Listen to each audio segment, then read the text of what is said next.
Cool. All right. Thank you, John, for the introduction.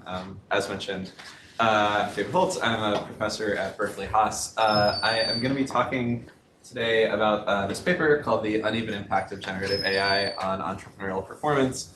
This is joint work with a bunch of people shown here on the slide. I want to highlight specifically Nick Otis, who's a PhD student of ours at Berkeley. He really led this project and did much of the heavy lifting, and is going to be on the job market next year. So if you're the type of person who is in a position to hire graduating PhD students, he's really great and deserves your consideration.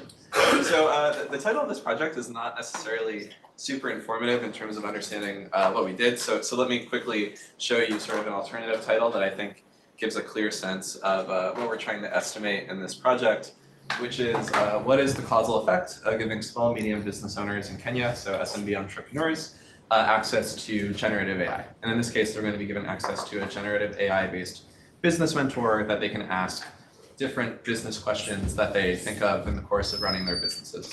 I'll talk over the next few slides about why this is an interesting question, like why this is a causal estimate that we might care about. But just in terms of mechanically what is being estimated in this paper, this is kind of the thing that we're trying to estimate.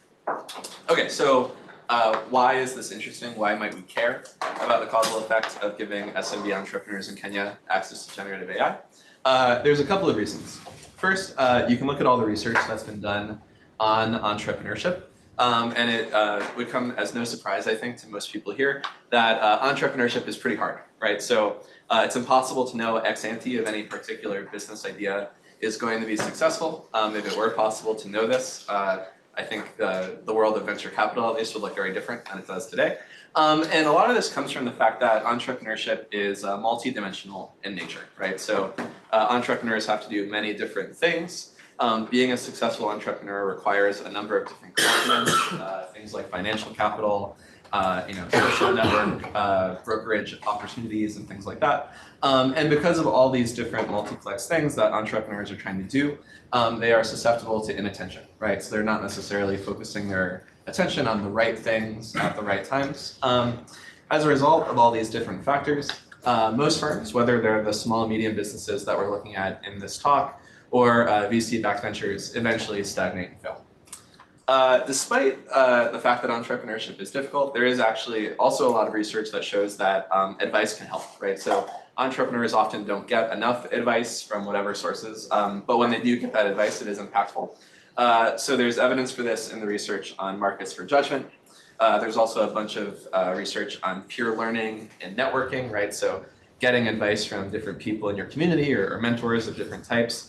And there's also a lot of research that looks at the effects of different mentorship programs or training materials and how those affect entrepreneurial outcomes. So given that advice can help entrepreneurs with this difficult endeavor of being, business owners, the question that we're asking here is, can generative AI advise entrepreneurs in the way that perhaps human mentors traditionally have advised entrepreneurs? And one reason that this might be interesting, a way to sort of think about what we're doing, is it's possible that generative AI does have some impact, but it's much lower than the impact of a human mentor. But even if that were true, even if the effect of AI advice were small, it could quickly scale to help millions of businesses do better very quickly, right? So typically, especially in developing economies like the context that we're studying, sending a human mentor might involve getting a consultant of some sort, sending them to a rural area of Kenya, really high touch, really expensive type of intervention. Whereas for the generative AI-based tool that we're evaluating in the study, it costs a few cents to do the GPT-4 API calls, another few cents to do the WhatsApp API calls. So in all, maybe like $1 or $2 per participant, as opposed to many hundreds, if not thousands of dollars per participant. Okay, so that's kind of like the motivation for the study from the perspective of all this research on entrepreneurship. Another way to think about what we're doing here is just plugging into the emerging literature that's looking at the economic impacts of AI. Some of that research has come partially out of Solene. So, and I guess at my team more broadly, actually. So there's a bunch of generative AI research recently that looks at what impact introducing generative AI has in a bunch of different work contexts. So the Nguyen Zhang paper looks at online freelancers that are hired to do a writing task. Brynjolfsson and co-authors looks at call centers. Delecourt look at BCG consultants. And there are actually, despite these studies being run in different contexts, a lot of common threads in terms of the types of tasks and the type of work that is being done. So across all these studies, you're seeing that the workers are doing well-defined tasks that often have writing as sort of a core component of the work. In all these studies, the workers are doing a singular task. They're either coding or doing writing a memo, writing ad copy, writing a consulting sort of case study response. In most of these settings, the AI output can just be copy and pasted essentially to complete the task, right? So if you're the call center worker, the AI suggests a response to a given inquiry, and you could, in theory, just take that response and use it as your response. In all these studies, complements other than the human capital that the workers possess is not part of the story, right? So their ability to succeed is not predicated on having access to funding or good network brokerage or things like that. And all the outcomes in these studies exist outside the market, right? So the call center workers are not competing with each other to successfully respond to these inquiries that come into the call center. In contrast, if you think about entrepreneurship and the question of whether or not generative AI can effectively give entrepreneurial advice, this is a task or a meta task that is actually different along basically every single one of these dimensions, right? So entrepreneurship has this messy and endogenous task selection piece where the entrepreneurs in our sample need to choose what tasks to actually use generative AI for. The entrepreneurs in our sample need to actually implement the advice that they're being given. They can't just copy and paste it to sort of use what the AI is telling them to do. There are lots of complements here, financial, social, et cetera. And in this case, there is actually a competitive market that these entrepreneurs are operating in the course of doing work, right? So they're competing with the other, food sellers or shoe repairmen or whatever is the case that are nearby. So this is another way to think about what we're doing here. One is that we're sort of learning about the viability of this particular type of, intervention for entrepreneurs. Another is that we're learning about the economic impacts of AI in a different type of setting for a different type of task than a lot of the existing research. So what I'm going to show you are the results from a field experiment that was run over the course of numerous months in Kenya with about 640 Kenyan entrepreneurs. So let me quickly describe what the experiment actually did. So because it's a randomized experiment, we need a treatment and a control. The treatment group in our experiment is giving these entrepreneurs access to what we call the AI mentor. So how do we build the AI mentor? It's built on top of the GPT-4 API. The model is not fine-tuned on any corpus of text, so it's not as if we took a bunch of training guides and sort of fine-tuned the model. It's just kind of off-the-shelf GPT-4. Despite the fact that it's GPT-4, we did quite a lot of prompt engineering to structure the interactions with the AI mentor. And so there was a lot of iterative development of the prompt, but the prompt itself in the end ends up not being that long. The full prompt is shown here on the right. I recognize that text is definitely very small for people that are in the room, probably also pretty small for people that are on Zoom. But to quickly summarize what this prompt is doing, it's doing a few things. First, it's instructing the AI to always give 3 to 5 actionable, easy to implement pieces of business advice for the entrepreneur in response to any inquiry. Second, it's telling the AI to tailor the advice to both the business in question and the more general context of Kenya, right? So we don't want recommendations to go raise money in Silicon Valley because that is not an option available to these business owners. And then finally, it structures the interaction in such a way that it's easy for the participants to drill down on individual pieces of advice. So essentially, in response to every single question, the AI mentor typically gives an enumerated list of these 3 to 5 pieces of advice. They each have a number, and the entrepreneur can just respond with that number and then get more follow-up information about whatever that piece of advice was. In the experiment, the participants engaged with the AI mentor through WhatsApp.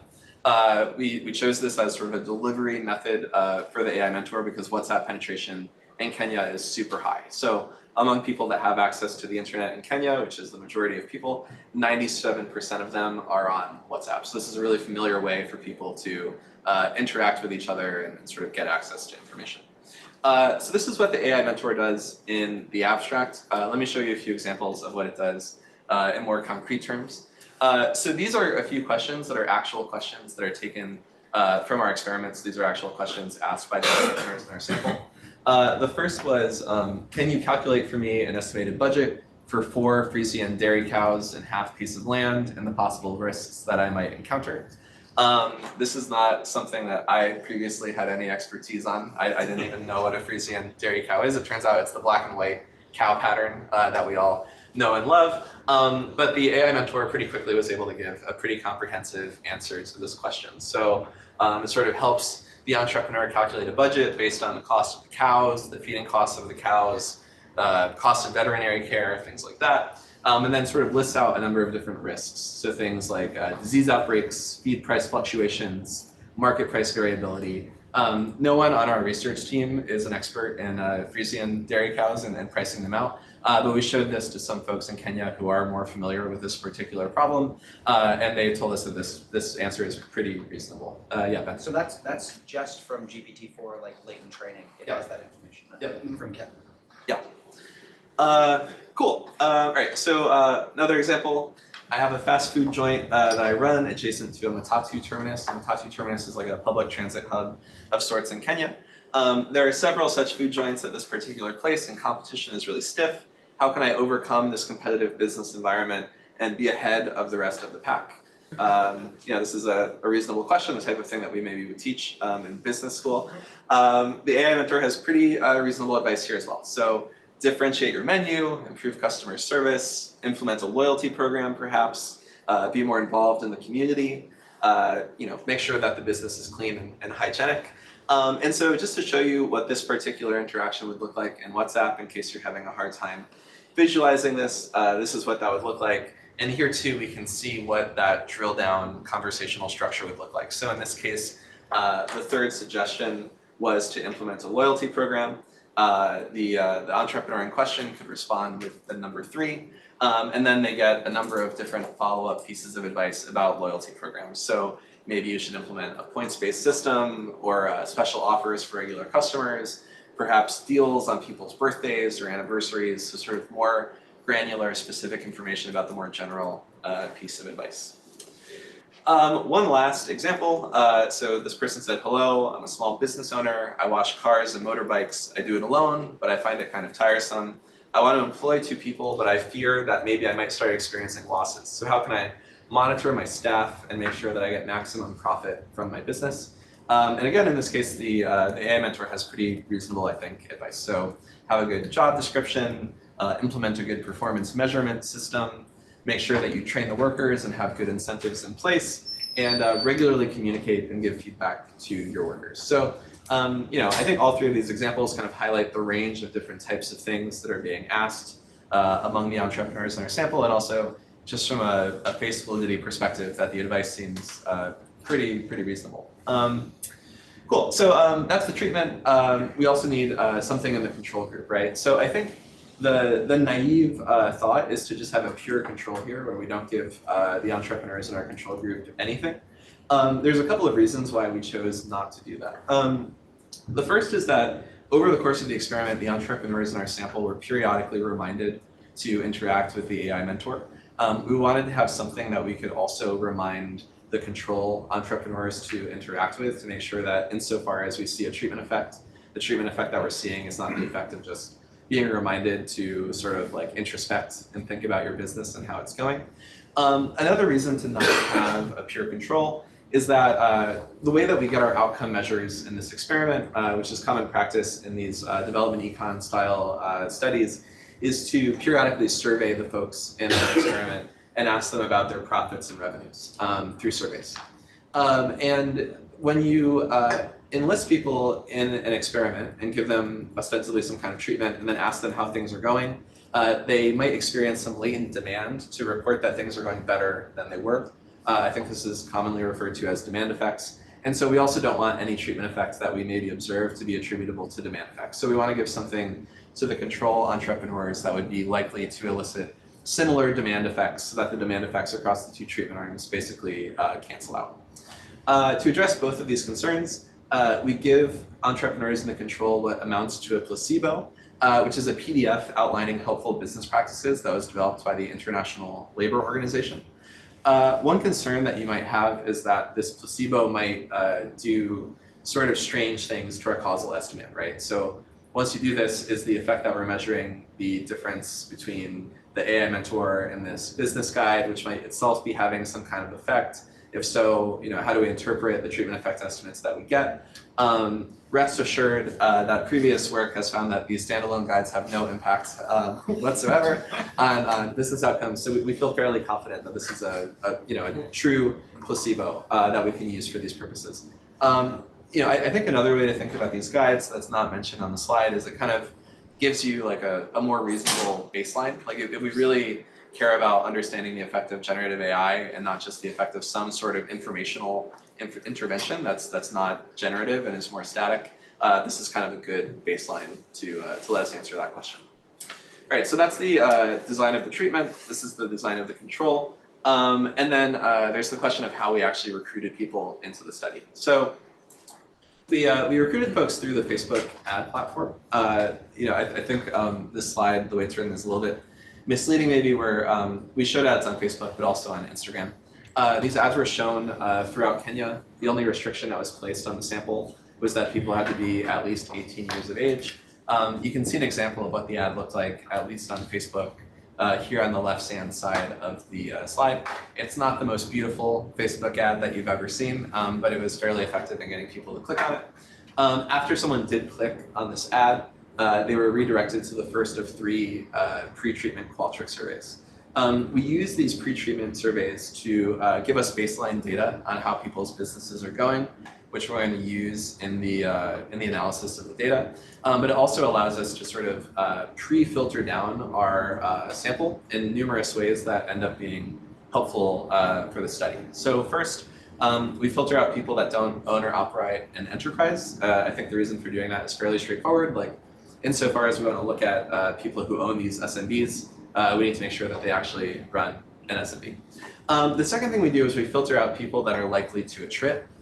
So one issue that pops up in these long-run studies that are run in developing economies is that people might fall out of the sample, and then you have to do a bunch of work to kind of control for the selection that occurs over the course of the experiment.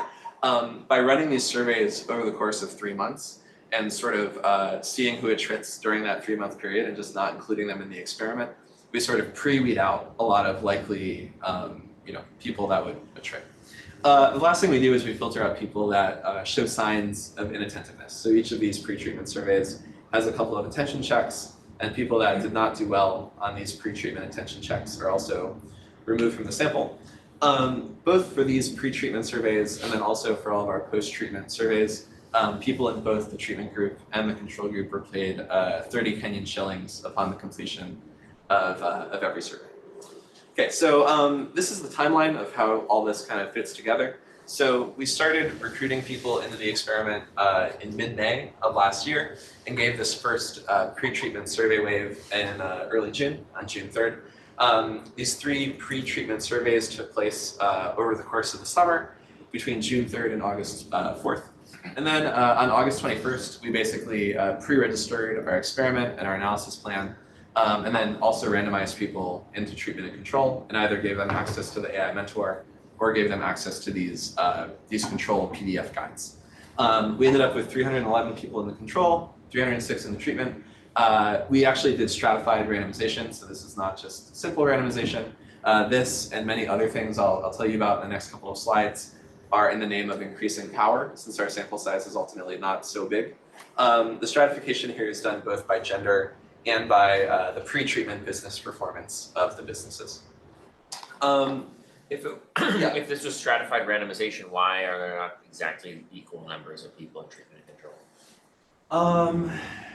That is a good question that I don't know the answer to off the top of my head. Well, let me check with you and get back to you. Another question is just how should we think about this like incentive to participate in the survey and what that does for the composition of the sample? Like maybe these can be too successful of entrepreneurs, maybe, or their time value. Yeah, I think that's a fair question. I think this, in addition to a bunch of the stuff we do in the pre-treatment in terms of screening people out, sort of produces a sample that I don't know that it's necessarily like fully representative of the average entrepreneur. Like I'm going to show you in a couple of slides, the mean entrepreneur in our sample is 26 years old. I think that is probably not the median entrepreneur age across all of Kenya. So yeah, I guess it might be people whose time value is not very high. It might be people who are bad at time management. There's probably a few different ways it might bias the sample. It's a fair question.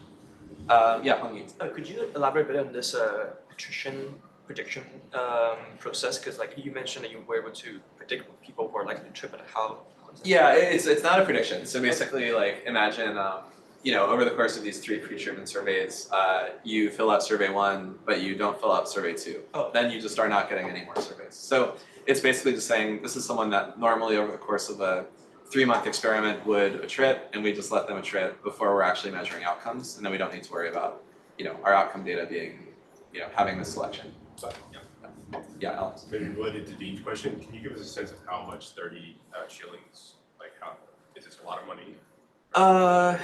That's a good question. I forget the conversion rate, and I've been to Kenya somewhere recently. I think it's like not a crazy amount of money, but it's a decent incentive, I believe. And I think Dean, to answer your question, I should check with Nick, but I think it might be the case. We still do have some attrition in the sample, and so I think we might have 320, and then these numbers are actually what's left after we remove the people that do attrit during the experiment. Cool.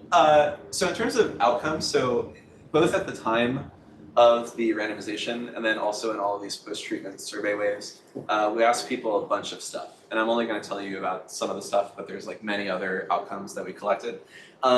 Probably most importantly is we ask about weekly revenue, weekly profits, and monthly profits. I think a natural thing to be thinking in your seats is, hey, aren't all 4 of those things highly correlated with each other? The answer is yes, and the idea is that insofar as the entrepreneurs are not going to like detailed like accounting records, but are usually giving us sort of like off the top of their head answers, if we ask the same thing in 4 slightly different ways, we can average them out and create a performance index that is kind of denoised a little bit and gets us closer to the actual business performance. And so this is also standard in this literature, and so our main outcome variable is actually a performance index that like basically averages over these 4. The management practices, we have some pre-registered analyses to try to look at mechanisms. It turns out to be the case that none of them are significant, probably because of the fact that the treatment is sort of personalized in nature, just because of the generative AI and like how it works. Yes. Yeah, how long is the treatment? Do they still have access to that during the post-treatment surveys? Yeah. So they have unfettered access to the tool from August 21st all the way through the November 5th. So they can at any time that they want just be like, let me pull up WhatsApp and message the AI mentor and get a response. In fact, the entrepreneurs in the sample still have access to the tool if they're in the treatment group. We've stopped measuring outcomes, but they still have it. And we might, depending on how peer review goes, like run another sort of post-end-line survey now to see how things are going. And so would you see their questions be different after like they answer some of the survey questions? Because you can also consider that as like a way they kind of like review the process till now, like how well they do. It's like you're prompting them to think about that, like consider their profits, and then they might just like change the way they ask questions, or I don't know, maybe asking about different things. That's a fair point. I suppose we could look at the differences in the types of questions between, in these different sort of survey periods. We have not done that because we don't have the analogous questions that the control entrepreneurs like would have asked. It's a little bit, what we can say, even if we did see a difference, it's a little bit unclear how to think about that, but it's a good idea. We should look at that. So we have these 4 post-treatment survey waves. This is where we get our outcomes from, and then as I mentioned, we kind of wrapped up the experiment and did one last end-line survey on November 5th. The attrition rate here is less than 3%. This is much lower than a lot of similar studies that are run in similar contexts over similar time periods, I think because of all that pre-screening out. And so we end up between, about 600 entrepreneurs, 4 post-treatment periods, about over 2,400 post-treatment observations of business performance. In terms of what the sample looks like, the median entrepreneur in our sample is about 26 years old, has been running their business for about a year, and has a college degree. A heterogeneous range of businesses are represented, everything from fast food joints to poultry farms to cyber cafes, which are basically internet cafes in Kenya, much more useful there than they are here at this point. In terms of that pre-treatment performance measure, there's a pretty wide range of business performance. So, at the low end of the spectrum, we have $25 a month in terms of profits. On the high end, we have $360 per month. It's not necessarily fair to think about this as a pre-treatment business success necessarily. This also might just be like the scale of the operation and how big it is. But all of the businesses in our sample are like 1 to 5 people. So none of them are super large operations. I think this is everything I'm going to say about the design of the experiments. Let me just quickly pause. Any other questions while we're kind of here? Yes. Have any of you been to Kenya, or did you have any chance to talk to these people?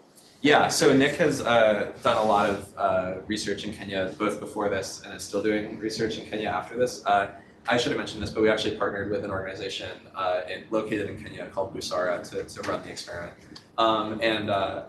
So yeah, like for instance, in the development of the AI mentor tool, there was a lot of piloting with Kenyan business owners to kind of see how they interacted with it and kind of refine the system prompt based on those interactions.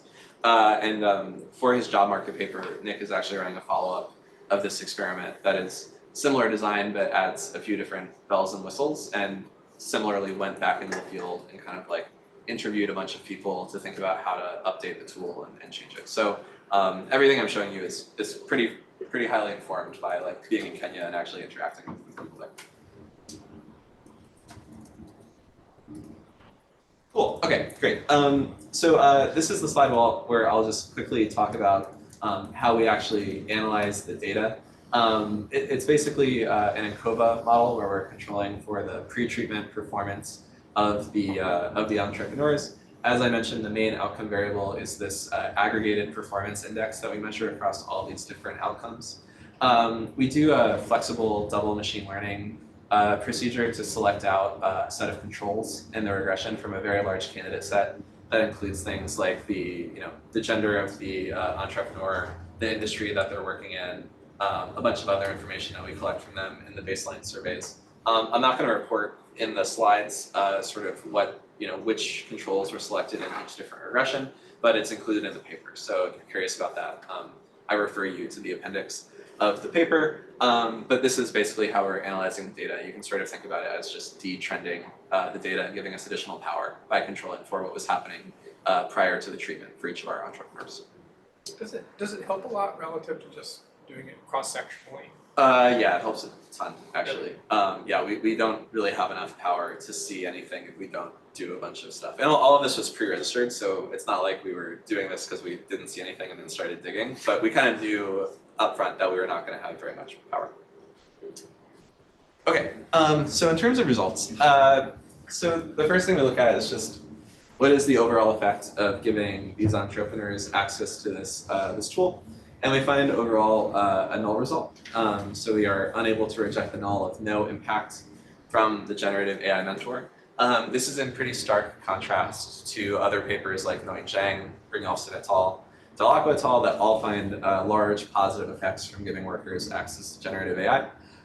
We had 3 pre-registered dimensions of heterogeneity with respect to which we looked for HTEs. The first was the gender of the entrepreneur. We see no heterogeneity with respect to gender.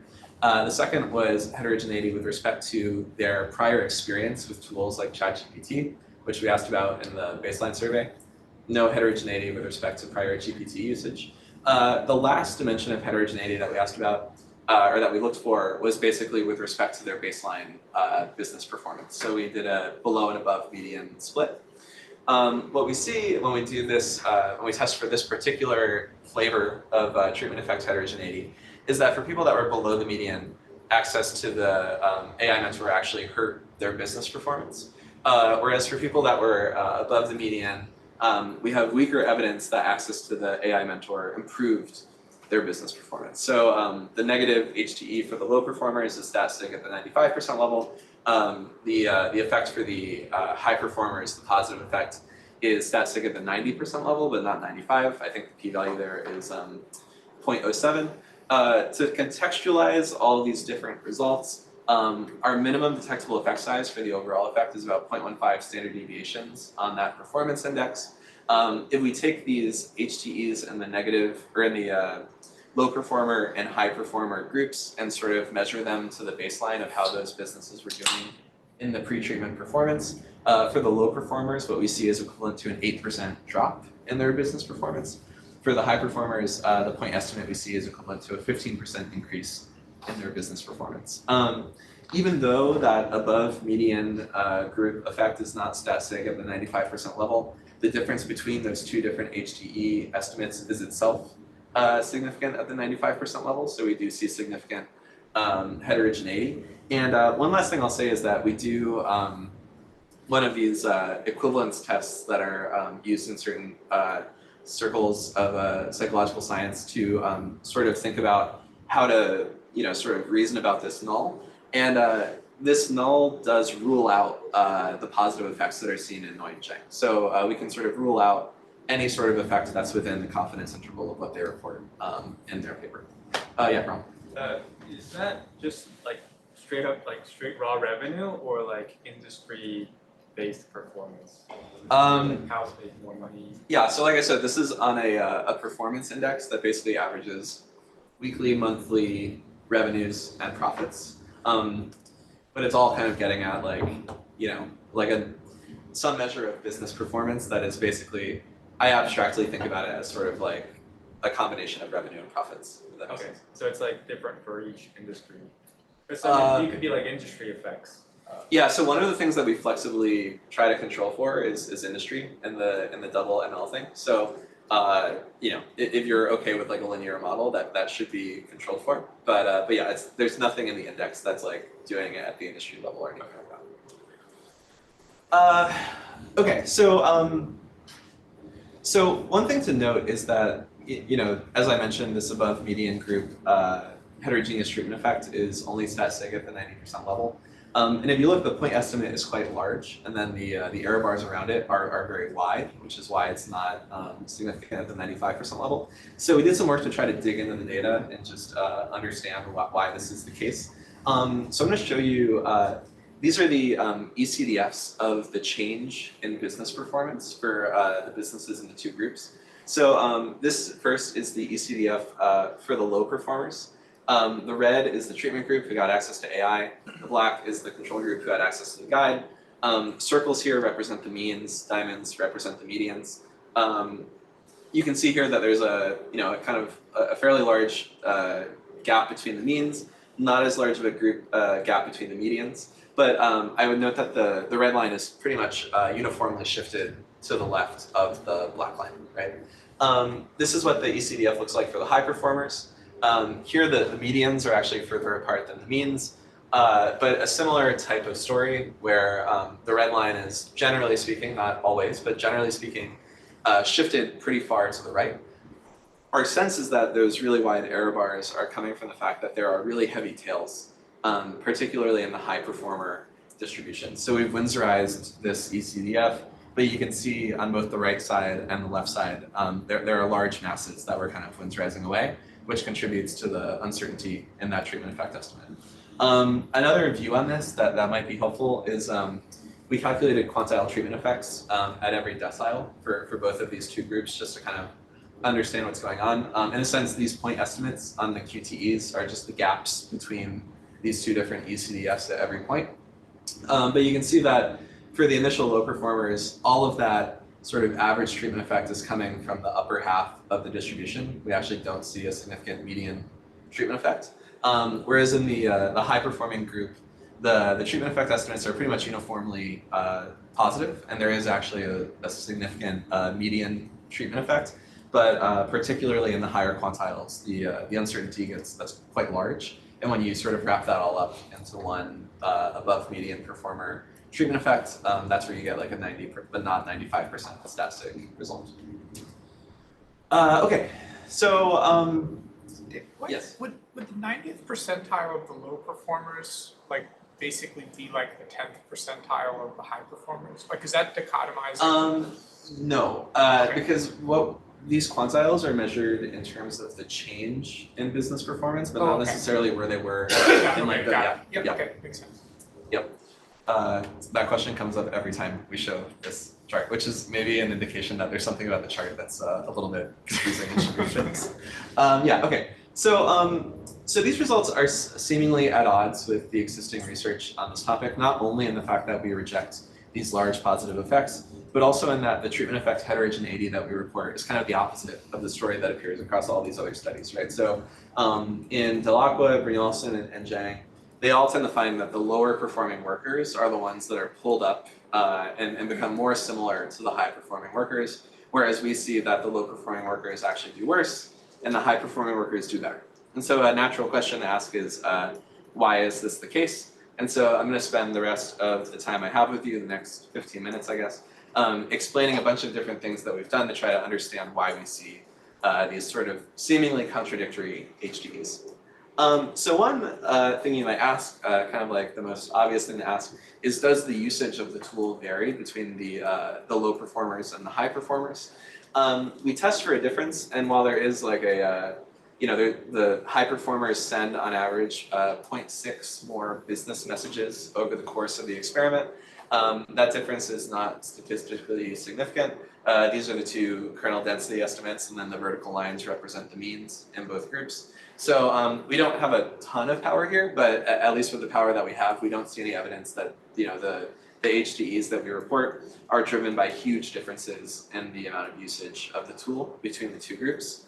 The next thing that we looked for is to see if there's any difference in the quality of the questions that were being asked. I was actually presenting this work for a few folks at Microsoft yesterday, and they suggested that when I say quality here, what I actually might mean is prompt quality, which I think might be right. So when I say quality here, what we're measuring is not like, John, that was a great question, how insightful. It's kind of just like how well formulated is the question, conditional on the contents of the question. So is it clearly articulated? Are details provided that give good context? Things like that. But it could be a really well formulated version of a pretty bad question that's not actually likely to be very impactful. We had human annotators grade the quality of the questions with a shared rubric. When we look at the difference in the average rating of these questions between the below and median and above median groups, we don't see any difference in the quality of the questions. Another proxy for question quality that you might think of is just how long they are. When we look at the difference in the log of the number of words, again, we don't see any difference between the two groups.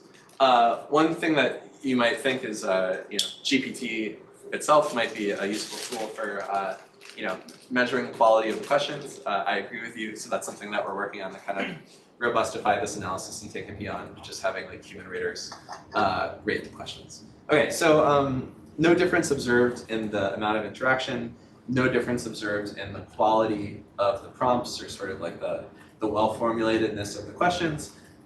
So the next thing we looked at is just maybe there's something different about the questions themselves in terms of the types of things that people are asking about. And if you kind of give the data a glance, I think you can easily come away from these questions thinking that there is something that's just different about the types of questions that the low performers and the high performers ask. To give you an example, this is a sampling of questions from low performers. So I'm currently facing losses in my shoe shop due to low demands that render my business bankrupt. Please advise.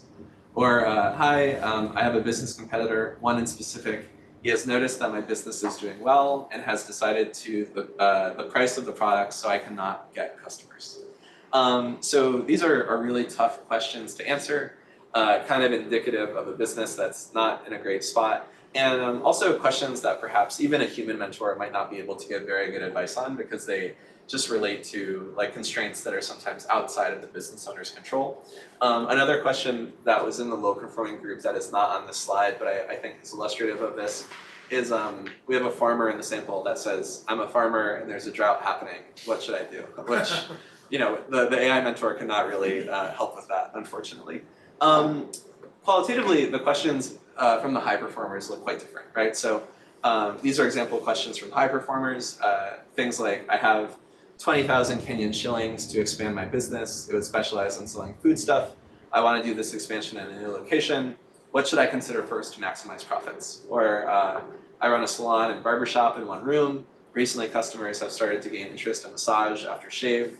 This means there is a need for expansion and more resources. Help me unlock this potential. So these are questions that are about opportunity.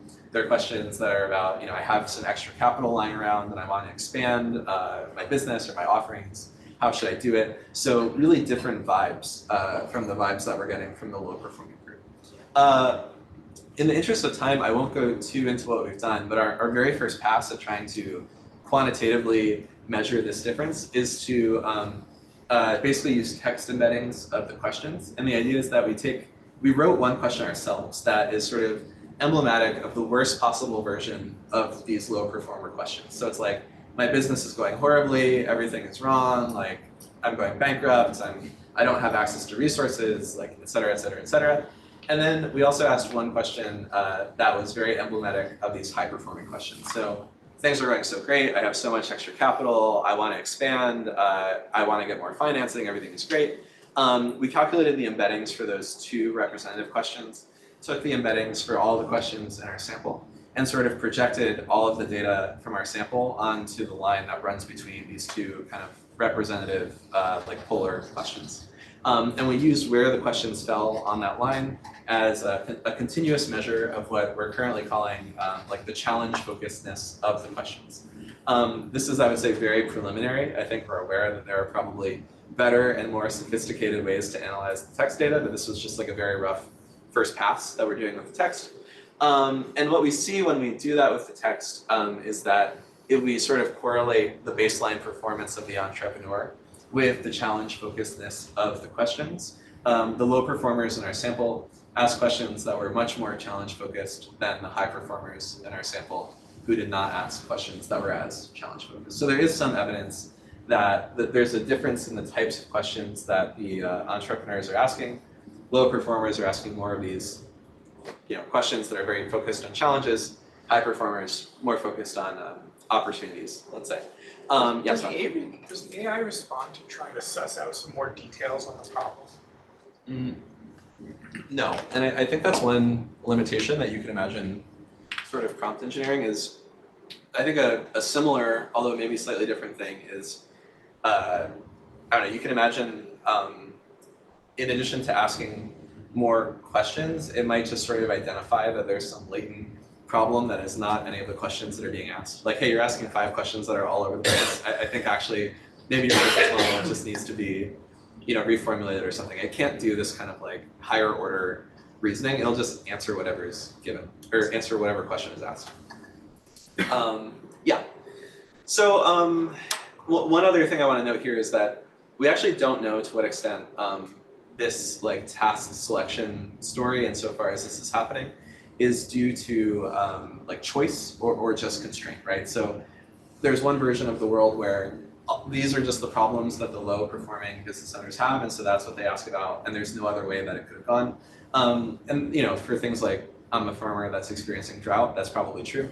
But there's presumably some cases where there are low performing business owners who have a mixture of different questions that they could ask the entrepreneur, some of which the AI is well suited to answering, some of which it is not. And they might be endogenously choosing, in some of these cases, which things to ask about. We put forward in the paper I don't know if you'd even call this a model, it's called a framework, to think about how you might rationalize our results with the results in these other papers.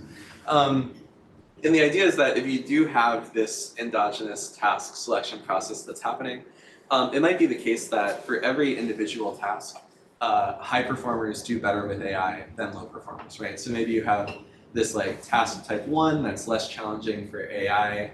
High performers get a plus, low performers get a double plus. So low performers are helped more. Maybe you have this other task that is very challenging for AI. Low performers get a minus, but actually high performers for some reason get like a double minus. So it's always the case that low performers do better than high performers when they're given access to the AI. But if low performers sort of select into the challenging tasks and high performers select into the easy tasks, you can end up with results that look like ours, where the high performers are helped, the low performers are hurt, even though if you ran a bunch of different studies that focused on one particular task, like Nguyen Chang, Brynjolfsson, Delecourt, you could see, low performers are helped and the high performers kind of like stay where they are. So that's one way to perhaps rationalize what we're seeing with the other results in these other studies. Okay, let me wrap up. So what is this study teaching us about AI, innovation, entrepreneurship? So one interesting thing is that we do see evidence that AI advice and advice more generally does actually matter for entrepreneurial performance, right? So like the AI mentor is moving the performance of the businesses for different groups of our treatment sample, whether it's positive or negative varies. But this is evidence that the content of advice matters, and in human studies of advice, the effects are not just coming from networking, right? Because in this case, there is no networking that's provided. The AI is not introducing people to other AIs. Like they are just limited to this one AI.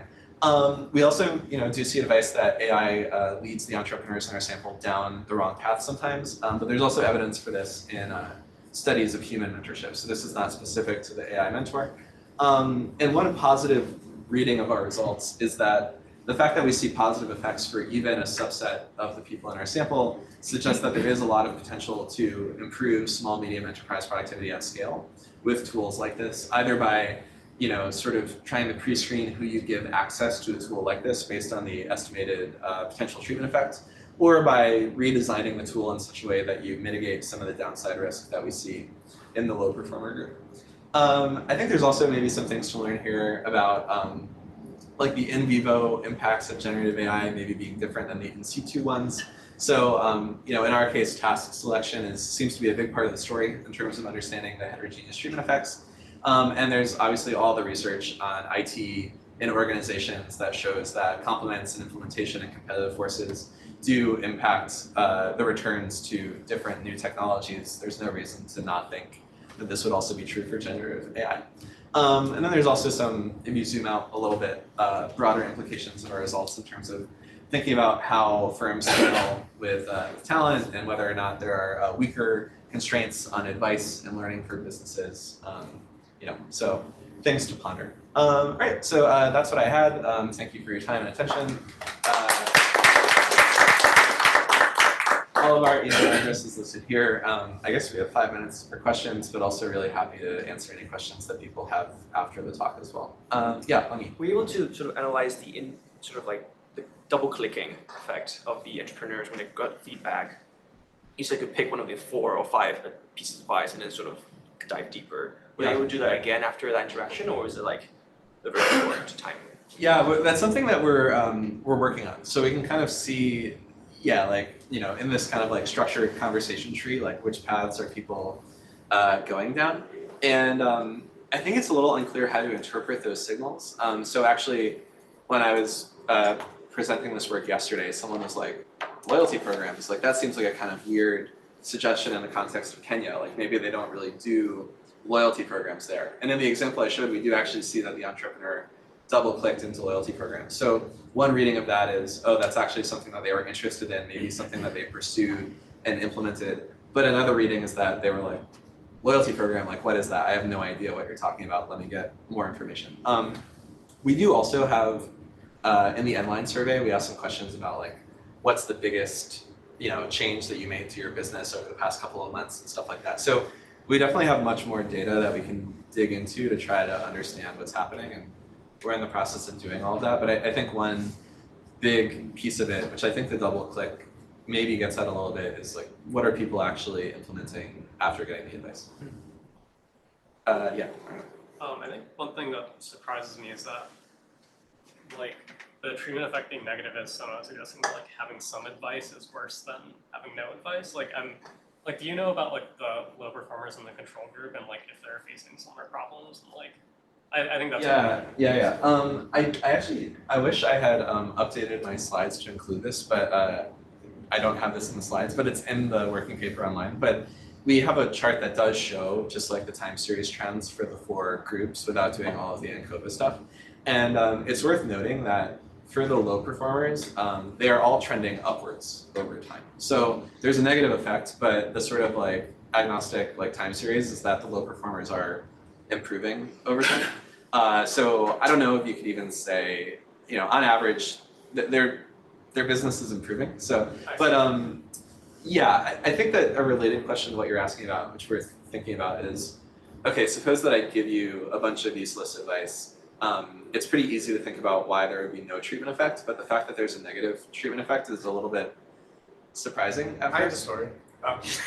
Well, I mean, like, if they're low performers, they're probably not great at allocating capital, and probably a fair number of the suggestions are allocate more capital. Yeah. Yes. I think that. Do I have? Yeah. So these are all of the mechanism effects that we looked at. This is for the overall sample, not for the heterogeneous groups.